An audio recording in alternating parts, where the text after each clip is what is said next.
Thank you guys for joining me today on Instinctive Addiction Archery. I'm Jeff Phillips. We're after him today. Oh yeah. Alright, so check it out. This is the perfect evening, if there ever was. You say, well, why? Why is it the perfect evening to be in the woods? Because it rained all morning, and it's going to be 25 degrees.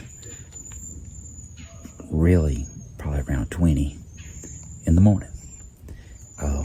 Major drop in temperature. I mean, a massive Arctic cold front coming in. The winds have laid.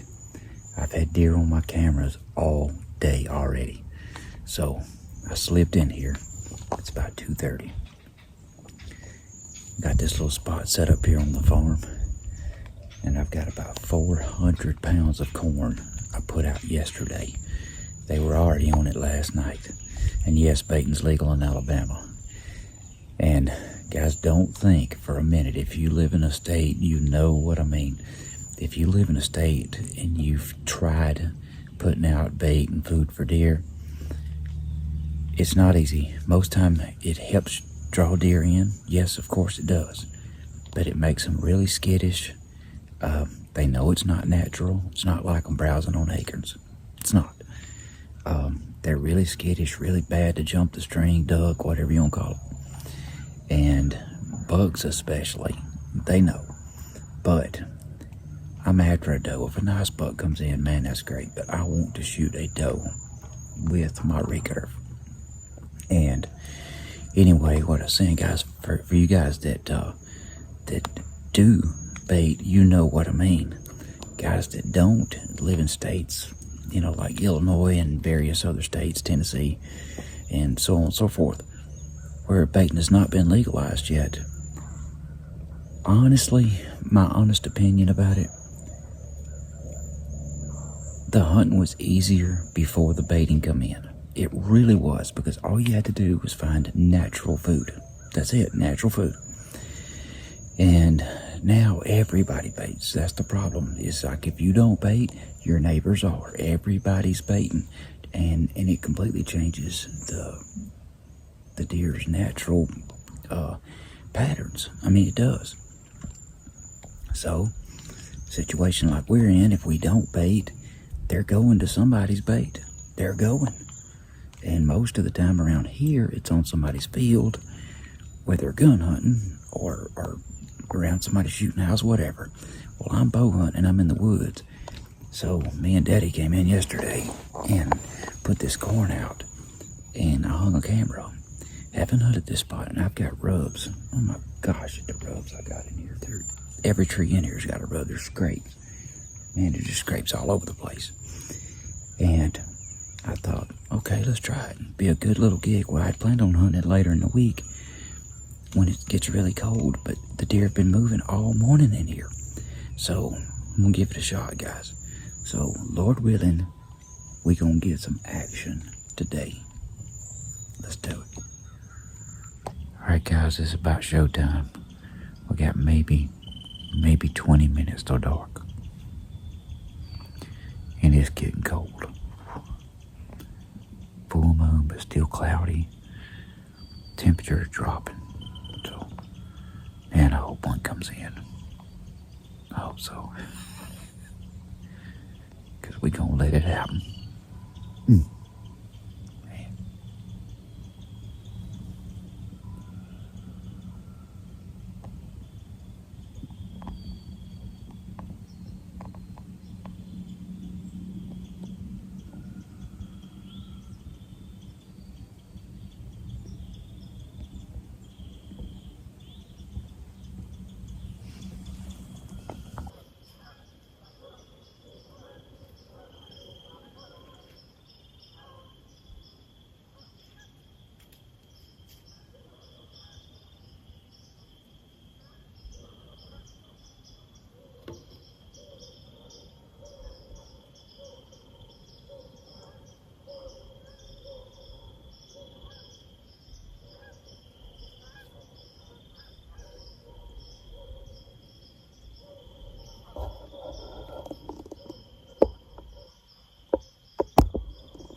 Well, guys,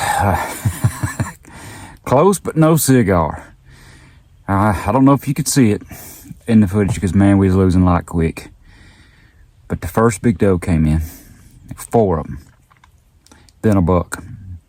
The buck wasn't, but about maybe a 6 point. But anyway, I could see his rack. But anyhow, the first doe that come in and fed, I just couldn't take a quarter into me shot. I mean, man, I waited for her to turn. I had enough light. I could still see her good. I could see where to place the arrow.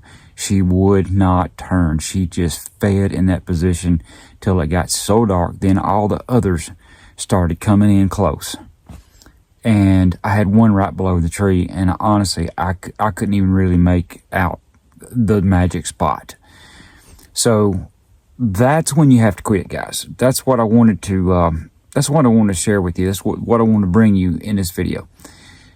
You have to decide, okay? In other words, especially like if you're shooting instinctive or whatnot, when there comes a time that you can no longer, now you can still see a body, great and fine, and I've killed a lot of deer at closing time. I have. But if you can't possibly pick a spot, it's better not to shoot, because you might shoot high, low, back, forward, whatever, and be tracking a deer all night. And even though I was shooting 300 grains up front with a Simmons Swamp Shark, no doubt I would have cleaned any of those deer's clock if they had turned and given me a shot. But we got a full moon going on. That's what the deal is right now. November 27th, it is a full moon. Like I said, they fed all morning long in there. Even while I was at church, my phone went off. I had it on silent. My phone vibrated and whatnot, and I got back to the truck with it and opened all my pictures up. And man, there were so many deer in there feeding like crazy all the way till literally 11:45, from probably 7 o'clock this morning till 11:45. So I thought, man, I got to get in there. But when it's a full moon, the evening hunts are just not as good. They wait so late to come out. So that's the deal. But guys, I elected not to shoot that deer because I just couldn't get a good shot. But hey, I've got a super cool setup. I hung that lock on in there. I love my setup. And I'm going to hunt in there several times this year. The rut is only about 1 week away. Everything in there's ripped up, scrapes everywhere. So I know that a good buck's going to show. I just don't know if I'll get a shot or not, but he's going to show, and hopefully I'll at least get a shot at a good sized doe, because I want the meat. I'm not turning down a shot at a doe. You can forget that. Not happening. So guys, thank you for joining me on Instinctive Addiction Archery. I'm Jeff Phillips. I love you guys. Pray that everything we say and do bring honor and glory to the good Lord above that gives us everything to enjoy. If you don't know him, it's time. You really need to. You need to deal with it, guys. If the Lord's dealing with your heart, trust me, it's the best thing you'll ever do. I'm not going to try to preach to you by no means, but it's real. It's real. Nobody knows when the next time will be your last time. You don't know, guys. Too many people around me have passed this year. We thought about it over Thanksgiving. We've lost a lot of our family, one way or another. And we have to be mindful that we are not promised tomorrow. And what is most important is that you know for a fact, that when you leave this earth, you're going to heaven. And you can know. Absolutely. You can know, and you can know him personally. Thank you, guys. Till next time, goodbye.